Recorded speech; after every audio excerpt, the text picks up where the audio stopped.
Hello, my dear students, and welcome to this session on Shane Koyczan's brilliant poem Beethoven. I know many of you are here for a quick, clear, and comprehensive explanation of the poem. So, you're in the right place. Today, we are going to break this poem down line by line, stanza by stanza, in a way that you can easily understand and connect with.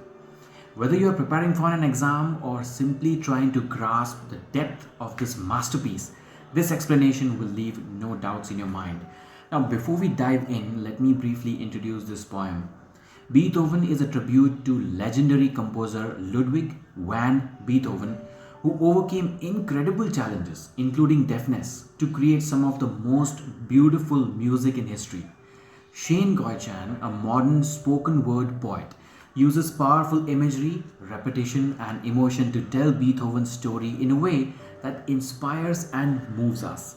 Now, let's not waste any time and jump straight into the poem line by line to uncover its beauty and meaning. Ready? Let's begin. So, I hope you have your textbooks in your hand, and if so, then we'll start with stanza number 1, which is having 12 lines.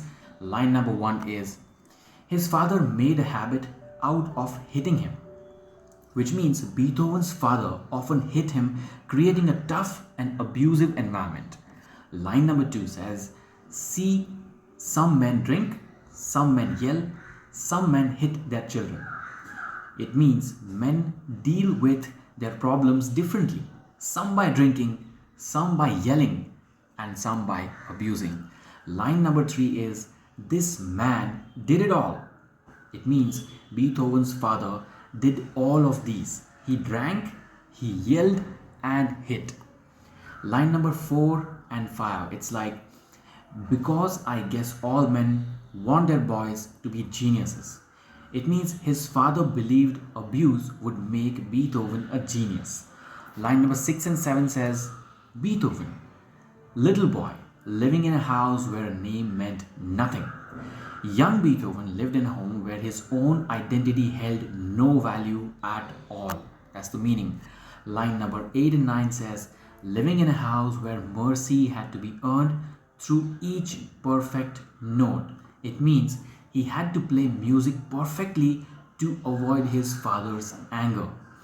Line number 10 to 12, so 10, 11, 12. It says, tumbling up through the roof to tickle the toes of angels. It means Beethoven's music was so beautiful, it felt heavenly, reaching the angels. This is all about stanza number 1. Stanza number 2, it has lines from line number 13 to 29. So if you read out line number 13 to 15, it says, whose harps couldn't hold half the passion that was held in the hands of a young boy who was hard of hearing. Now, it means that Beethoven's music had more passion than an angel's harp. Harp is a musical instrument. Even as a boy who was already starting to lose his hearing. Moving on to the next lines, line number 16 to 19, it says, Beethoven, who heard his father's anthem every time he put finger to ivory. So it means whenever Beethoven played the piano, he remembered his father's harsh words. Line number 20 and 21. It says, it was not good enough, so he played slowly. Now his father always said his music wasn't good enough, so he tried playing differently. Next lines, line number 22 and 23. It says, not good enough, so he played softly. It means he kept adjusting, but his father was never satisfied. Line number 24 and 25, it says, not good enough, so he played strongly. Even when he played with strength, it wasn't good enough. Line number 26 and 29, 26 to 29, 26, 27, 28, 29. And when he could play no more, it was not good enough. It means even after exhausting himself, Beethoven's father was not happy. Now this is all about stanza number 2. Stanza number 3 continues from line number 30 to line number 46. So if we read through line number 30, 31 and 32, it says, a musician without his most precious tool, his eardrums. Beethoven eventually lost his hearing completely. Next lines, line number 33, 34, 35, it says, couldn't hear the audience clapping, couldn't hear the people loving him. It means he could not hear the applause or admiration for his work. Line number 36, 37, 38, it says, couldn't hear the women in the front row whispering Beethoven as they let the music invade their nervous system. It means he couldn't hear how his music deeply moved people, especially women who admired him. Line number 39 to 46. Like an armada marching, making them ache for one more hit.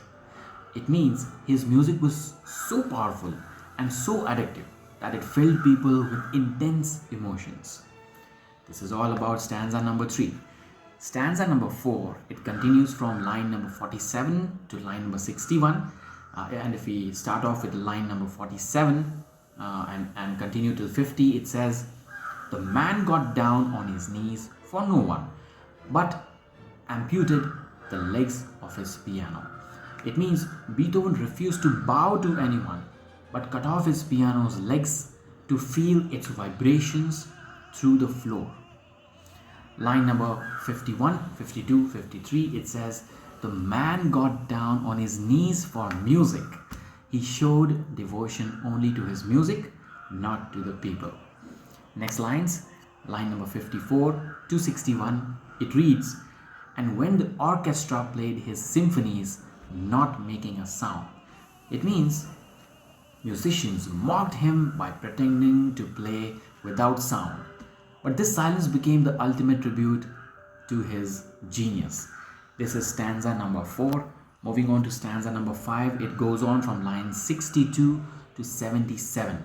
And it goes something like this. From line number 62 to 65, it says, the deaf have an intimacy with silence. It's there in their dreams. It means deafness made Beethoven deeply connected to silence, even in his dreams. Line number 66 to 70. It says Beethoven's musical measurements could take you distances, causing comets to collide. It means his music was so vast and powerful that it felt like it could reshape the universe.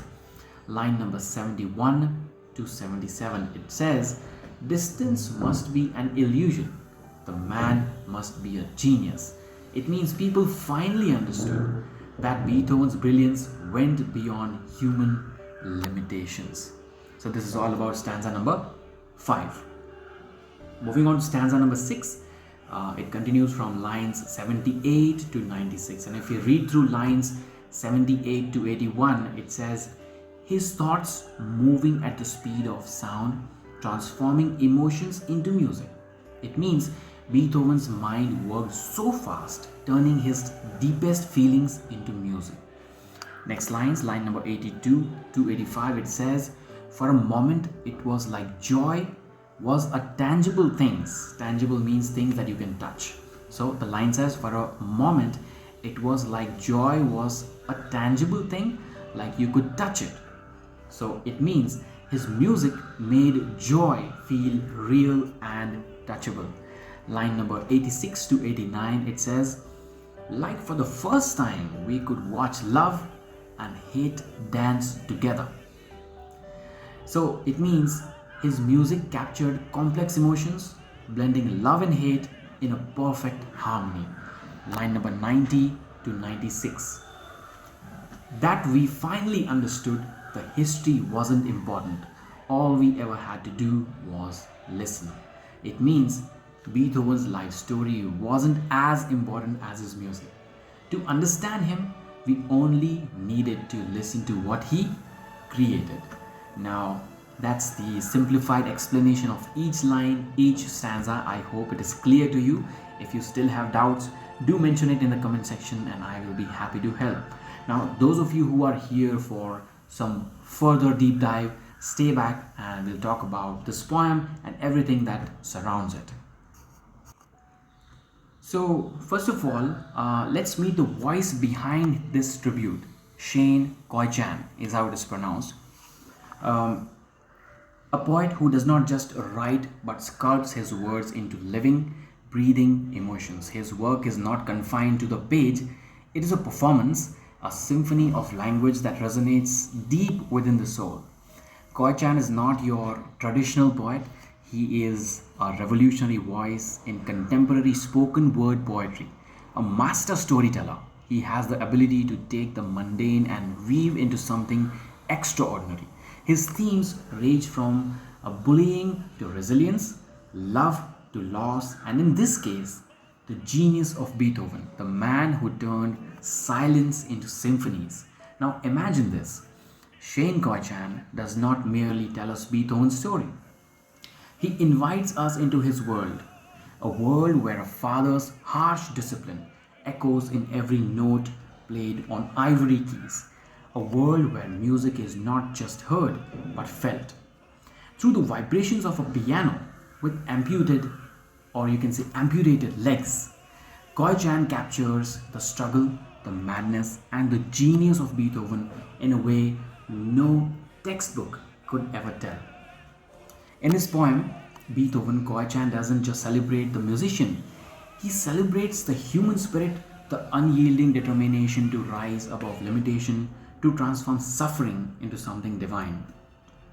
As we unravel this poem today, remember this: Koichan's words are not just meant to be read, they are meant to be experienced. They are an invitation to listen, feel, and understand. So let's step into the mind of a genius through the voice of a poet. Let us explore the triumph of resilience and the intimate distance between madness and brilliance. Welcome to the world of Shane Koyczan, where every word is a revelation, every story is unforgettable. Now, if we talk about the historical context of Beethoven, before we dive into to the intricate lines of Shane Koyczan's Beethoven, let us pause for a moment to look back at the life that inspired this powerful poem. What's the full name of Beethoven? Beethoven's name is Ludwig van Beethoven, a name synonymous with genius, perseverance, and unyielding passion for music. But behind the grandeur of his symphonies lies a story of pain, resilience, and triumph that echoes through every note he composed. Have you heard Beethoven's music? If not, I urge you to look up Beethoven on YouTube and try to feel his music. So, Beethoven's childhood was far from idyllic. Born in Germany, 1770, he was raised in a house where music was both a sanctuary and a battlefield. His father, Johann van Beethoven, was not just a man but a tyrant, consumed by his obsession to shape his son into a prodigy. Discipline came not with encouragement but with scorn, with demands that echoed in his young mind: not good enough. The relentless pursuit of perfection became Beethoven's anthem, one he could never escape. And yet, it was in this uh, cauldron of pressure that genius was forged. Beethoven's early brilliance caught the attention of masters like Mozart and Haydn, but his life was a relentless uphill battle. Deafness, the cruelest irony for a musician, began to claim him in his late 20s. By the time he composed some of his greatest works, and which is his greatest work? It is Ninth Symphony. You can look up Ninth Symphony and just try to close your eyes and listen. So, by the time he composed some of his greatest works, like Ninth Symphony, the Moonlight Sonata, he could no longer hear a single note. My personal favorite is Moonlight Sonata because I not only have heard it multiple times but I've also practiced it on the piano. So my request to you is you also listen to it and let me know in the comments how you feel about it. But Beethoven did not succumb to silence. Instead, he embraced it, transforming it into a powerful force. He saw beyond sound, creating music so profound that it could be felt in every core of human existence. He saw music as an emotion, as a vibration, as life itself. Koyczan's poem beautifully captures this essence, portraying Beethoven not just as a musician but as a symbol of human resilience. A man who amputated the legs of his piano to feel the vibrations through the floor. A man who defied not just his father's tyranny but also constraints of his own body. Beethoven turned his greatest limitation into his greatest triumph. And so, as we study this poem, remember that Beethoven's story is not just his own. It's a testament to the indomitable human spirit, to the idea that even in the face of silence, one can create a symphony that reverberates through eternity. Now, further down the line, I'm going to perform some analysis, some literary analysis of the poem. Now that we understand the man behind the music, let us immerse ourselves into the symphony of words Shane Koyczan conducts in this poem. This is no ordinary tribute. It's a masterpiece of literary craftsmanship that invites us to see, feel, and experience Beethoven's life in a way that transcends mere biography. Let us first look at the tone and style of this poem. Koyczan's tone is raw, conversational, yet deeply poetic. He wields free verses like Beethoven wielded his piano, blending chaos with order, heartbreak with beauty.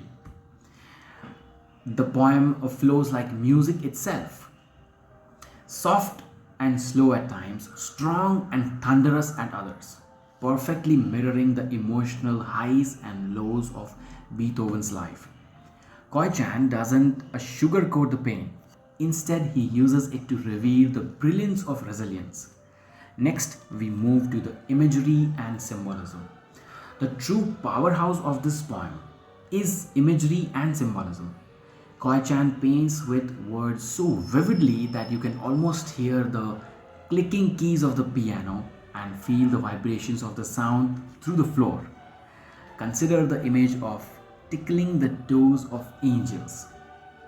Isn't that the perfect metaphor for Beethoven's music? Transcendent, divine, touching something beyond human reach? Or symbolism of amputating the piano's legs, showing how Beethoven transformed limitations into innovation, making music a tactile, physical experience. Now, the themes of the poems are universal and profound. The most striking is the fine line between genius and madness. Koyczan shows us a Beethoven driven by an insatiable desire to create, to overcome, to perfect something to the brink of insanity. Alongside this is the theme of resilience and adversity. Beethoven's journey teaches us that level of greatness. It teaches us that greatness is not born in comfort but in struggle. His deafness, a curse to most, became the catalyst for his greatest symphonies. And finally, there is the theme of the art of salvation. For Beethoven, music wasn't just a profession, it was his lifeline, a way to channel pain into something eternal. And then there is the repetition and rhythm. The haunting refrain of "not good enough" echoes like a broken record throughout the poem. It embodies both tyranny of Beethoven's father and the inner critic that pushed him to surpass the limits of human potential. Koyczan uses rhythm not just to tell the story, but to make us feel it, almost as though we are listening to a symphony ourselves. As we take a deep dive into the poem, let us remember that Koyczan doesn't just celebrate Beethoven's genius, he shows us that behind every extraordinary life lies a series of ordinary struggles. Behind every note of joy lies a story of pain, and behind every masterpiece lies a relentless pursuit of perfection that makes us question, what does it truly mean to be human? This is the essence of Beethoven, and this is the gift Koyczan gives us through his words.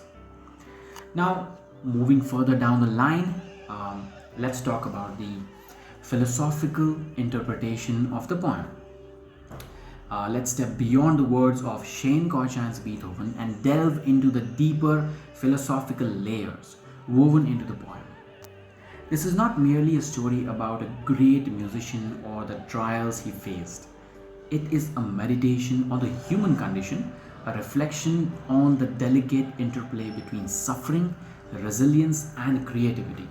Now, at its heart, the poem asks us to consider the transformative power of adversity.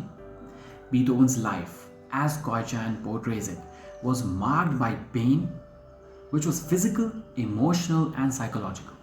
Yet, it was this very pain that became the wellspring of his genius. The poem invites us to think, is suffering a prerequisite for greatness? Beethoven's story suggests that our struggles, rather than our triumphs, define the heights we can reach. Koyczan also explores the relationship between silence and sound, absence and presence.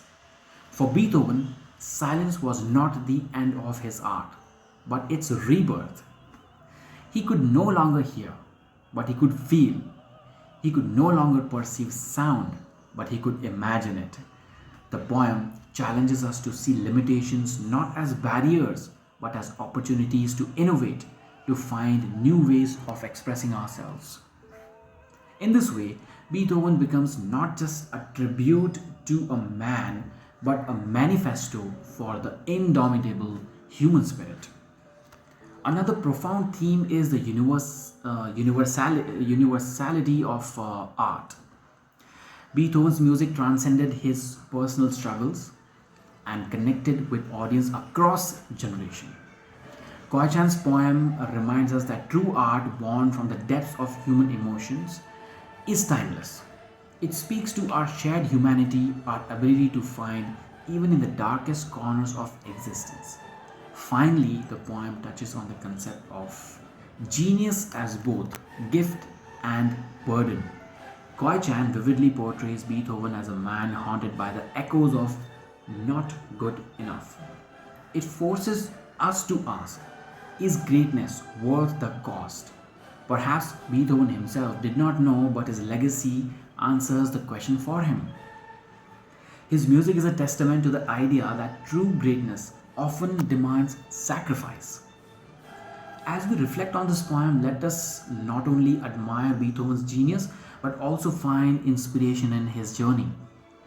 Let us see our struggles not as weights that pull us down, but as forces that shape us into something extraordinary. For, in the end, as Koyczan so powerfully reminds us, the history of a man is not written in the pages of his biography, it is written in the echoes of his impact on the world. Now, in the next section, I'm going to talk about connection to broader themes. Let us widen the lens and explore how Beethoven by Shane Koyczan connects to broader, timeless themes that resonate beyond life of one man. This is a poem that transcends its subject, inviting us to reflect on the universal struggles of humanity and extraordinary capacity for resilience which lies within us. The first theme that stands out is the idea of a genius beyond limitation. Beethoven's story is a testament to human ability to defy the odds. Born into a world that was unkind, raised under the shadow of tyrannical father, and later robbed of his hearing, the very sense most essential to his craft, Beethoven still created music that touches soul and touches each and everyone's lives. His journey mirrors the lives of others who overcame their limitation. Who are the other people? The people who are extraordinary, who overcame their limitations. Can you think of some people? Helen Keller, Stephen Hawking, Frida Kahlo, These are the people, to name a few. Each of these figures reminds us that greatness is not the absence of struggle, but the mastery of it. Next, the poem speaks to the universality of art. Beethoven's music crossed the boundaries of time, culture, and language. It resonates with kings and commoners alike, just as Koyczan's poetry does. Both artists reminds us that art has the power to connect us as human beings, to remind us of our shared joys, sorrows, and hopes.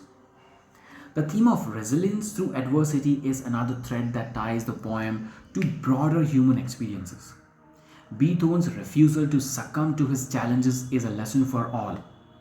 Whether in personal life, professional pursuits, or creative endeavors, the ability to rise above difficulties is what defines true greatness.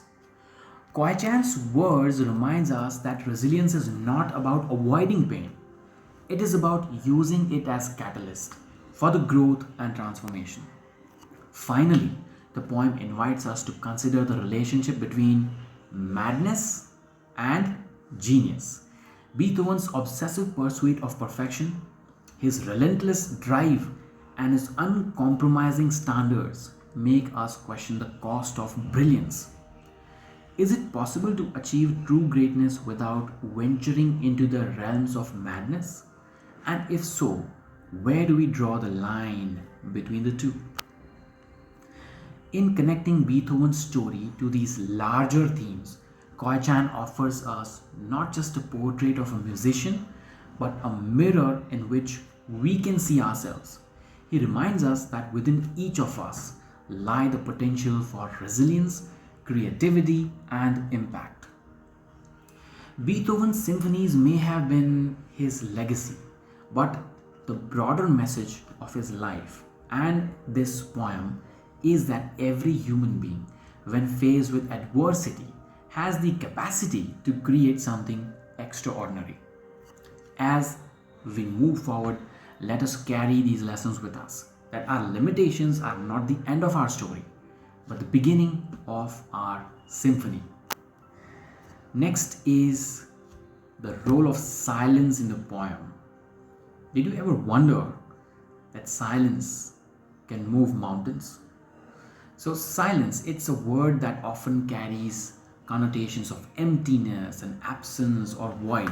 But Shane Koyczan's Beethoven, in this poem, silence becomes a profound and transformative presence.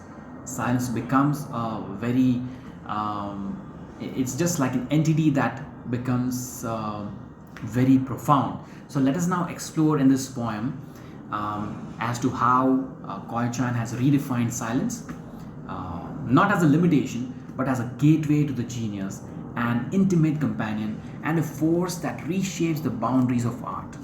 Now, for Beethoven, silence was both his curse and his revelation.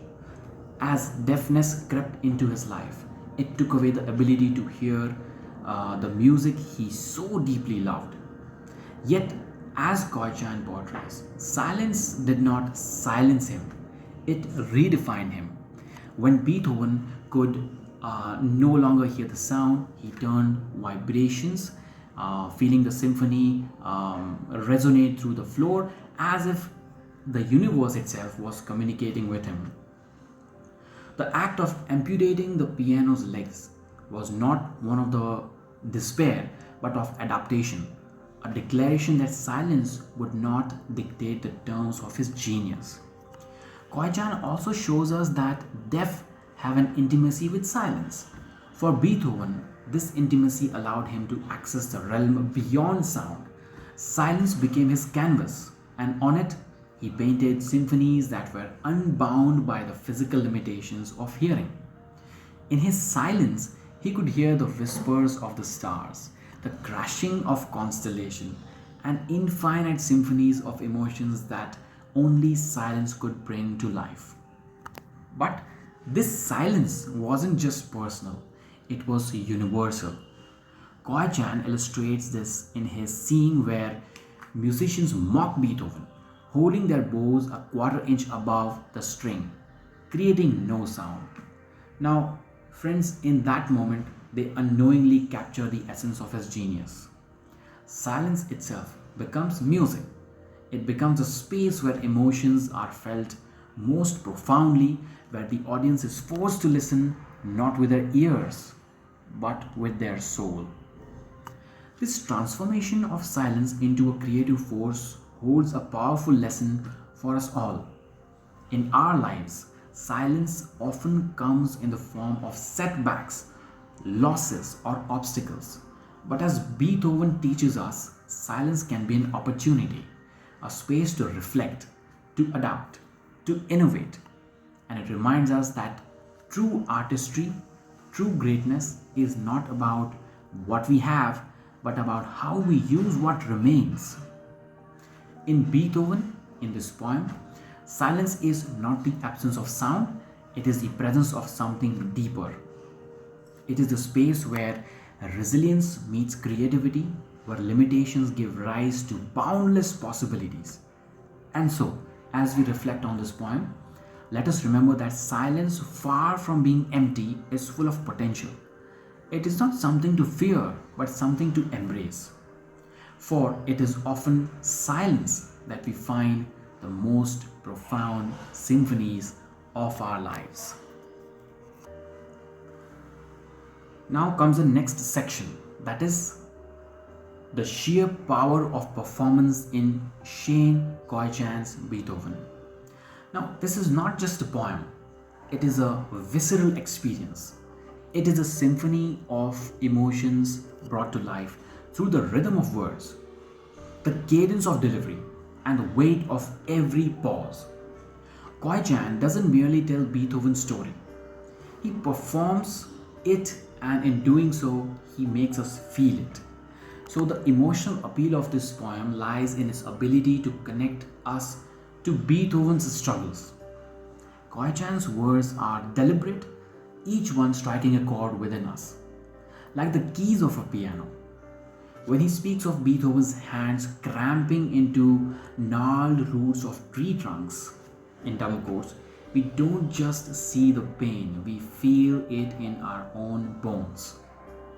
The imagery is so vivid, so tactile, that it transforms abstract sufferings into something tangible. Koyczan also uses rhythm to mimic the ebb and flow of Beethoven's music. The poem slows down, grows soft, and then crescendos into powerful, thunderous lines mirroring the emotional highs and lows of Beethoven's symphonies. This dynamic rhythm pulls us into the narrative, making us a part of Beethoven's journey rather than mere spectators. And then there are pauses, those moments of silence within the performance. Just as Beethoven embraced silence to create his greatest works, Koyczan uses these pauses to let the weight of his words sink in. They become moments of reflection, allowing us to absorb the depths of Beethoven's struggles and triumphs. What makes this poem even more powerful is the universal resonance of his emotions. It's not just about Beethoven, it's about all of us. Koyczan taps into the shared human experience of striving, falling short, and striving again. When he repeats haunting refrain, in quotes, not good enough, it feels as though he's speaking to every one of us who has ever doubted in ourselves, who has ever faced criticism, who has ever felt the weight of expectation. Finally, the performance of this poem is an act of empathy. Koyczan invites us to step into Beethoven's shoes, to feel his frustration, his passion, his genius.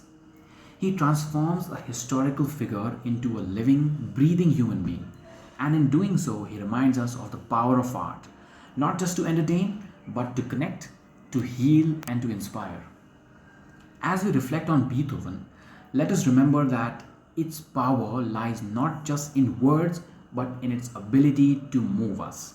It is a performance that reverberates in our hearts long after the final line has been spoken, leaving us with one undeniable truth. The art, like music, is not something we hear, it is something we feel. Now, as we reach the final movement into our exploration of Shane Koyczan's Beethoven, let us take a moment to reflect on what this poem means for us as readers. This is not just a tale of genius or an ode to musician, it is a mirror held up to our own lives, challenging us to see ourselves in the story of Beethoven, to find inspiration in his struggle, and to draw strengths from his resilience. At its core, Beethoven is all about power of perseverance. Every one of us has faced moments where we feel that we are not good enough, whether it is in our personal lives, in career, or in creative pursuits. We've all heard the voice of doubt, sometimes from others, sometimes from within. But Koyczan's poem reminds us that these moments of doubt are not the end of the story. Like Beethoven, we can rise above them, using our struggles as stepping stones to greatness. The poem also speaks to the universality of human emotion. Beethoven's music, as described in the poem, resonates with kings and commoners both in the same way. It moves people to their core, reminding us that art, whether it's music, poetry, or any form of expression, is the bridge that connects us. It transcends language, culture, and time, reminding us that we are all more alike than we are different. Koyczan also delivers a powerful message about the beauty of imperfection. Beethoven's deafness, which could have ended his career, became the very force that defined his legacy. In our own lives, we often view our limitations as obstacles, but this poem teaches us to embrace them, to see them not as barriers, but as opportunities for growth and innovation. After all, it is often through our struggles that we discover our own strength. Finally, friends, Beethoven, this poem that's in your syllabus, is a call to action. It urges us to create, to express, and to leave our mark on the world, no matter the challenge we face. It reminds us that greatness is not about being perfect, it's about being relentless and about continuing to play our symphony even when the world grows silent. So, what does this poem leave us with? It leaves us with hope. Hope that our struggles have meaning. Hope that our limitations can be transformed into strengths. And hope that, like Beethoven, we too can create something that resonates far beyond our lifetime. As Koyczan so beautifully puts it, all we have to do is listen, not just to Beethoven, but the symphony within ourselves. Now, as we conclude this poetic journey through Shane Koyczan's Beethoven, let us pause to reflect on the profound lessons it offers. This is more than a poem, it is an anthem of resilience, a tribute to the triumph of the human spirit, and testament to the power of art to transcend limitations. Koyczan's words reminds us that greatness is born not in comfort but in struggle. Beethoven and his life was a symphony of pain and perseverance. Each note was shaped by his determination to rise above circumstances. Through this poem, we learn that our challenges, like his deafness, are not obstacles but opportunities to redefine ourselves, to innovate, and to create something extraordinary. Let us also carry forward the idea that art is universal. Beethoven's music moved kings and commoners, as I said twice or thrice before. It touches everyone. If you listen to Beethoven on YouTube, close your eyes, and maybe before sleeping or in your leisure time, if you listen to Beethoven, I'm sure it will move you as well. This connection between artist and audience transcends time and space, reminding us that we are all bound together by our shared humanity. As you leave here today, I urge you not to only admire Beethoven's genius, but to reflect on your own thoughts and feelings. What is your symphony? What story do you have to tell? Remember, like Beethoven, you don't need perfect circumstances to create something perfect. You just need the courage to begin. Now, before we part, I would love to hear your thoughts. What resonated you most in the poem? What questions do you have about Beethoven, Koichan, or themes we've explored today? Let's open the floor and keep this symphony of ideas playing a little while longer.